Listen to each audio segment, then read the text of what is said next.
D'abord, merci à Jean-Marc Rose et la direction des finances pour cet excellent rapport. Trois catégories de commentaires correspondent aux parties du rapport pour ce qui me concerne.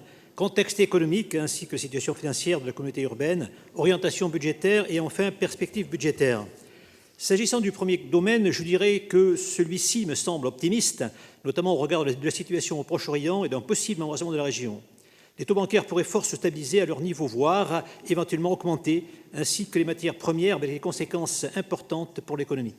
Par ailleurs, il est à craindre que l'État, bien plus endetté que ses homologues communautaires, n'accentue encore son engagement vis-à-vis des collectivités, sauf à augmenter les prélèvements qui sont de plus en plus forts au niveau de la France. On est les champions du monde, ou à effectuer des coupes importantes dans des énormes dépenses, directement ou indirectement liées à la politique migratoire. Pour ce qui est des résultats de gestion, la projection des recettes et des dépenses de fonctionnement fin 2023 est tout à fait satisfaisante, avec notamment une augmentation de dépenses inférieure à 50% et des effets en matière d'augmentation de l'épargne brute et nette importants.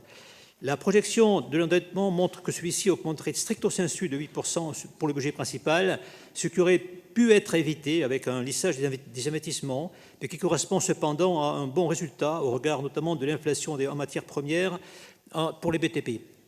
Je souligne cependant que si l'on intégrait les engagements hors bilan vis-à-vis du délégataire UCPA en matière de subvention d'investissement, on arriverait à un endettement supérieur d'au moins d'une bonne quarantaine de millions d'euros. Vous pourriez peut-être, Madame la Présidente, nous donner les précisions en matière de fonctionnement et pour nous donner le chiffre exact en fonction de ce qui a déjà été versé aux délégataires.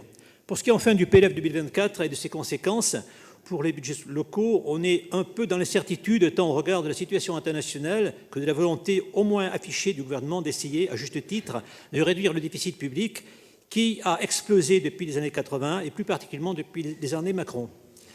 S'agissant des orientations budgétaires proprement dites, oui, tout d'abord à l'effort en matière de prise en compte des changements climatiques et des problématiques énergétiques dans les différents axes que développe le rapport, notamment intermodalité, par le développement de haltes-gares que j'avais proposé en 2020 et la désimperméabilisation des sols.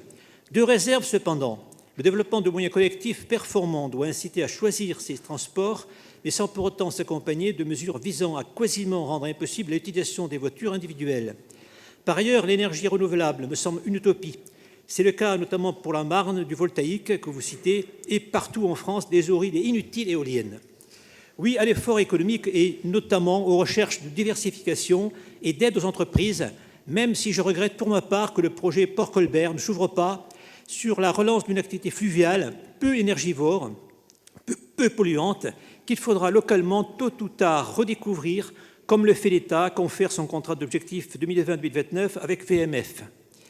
Par ailleurs, l'effort d'aménagement paysager des berges n'est pas exclusif de la conservation du pont Charles de Gaulle, dont la disparition programmée sans véritable consultation ou sans sondage sur un échantillon représentatif de population engendrera des nuisances routières évidentes.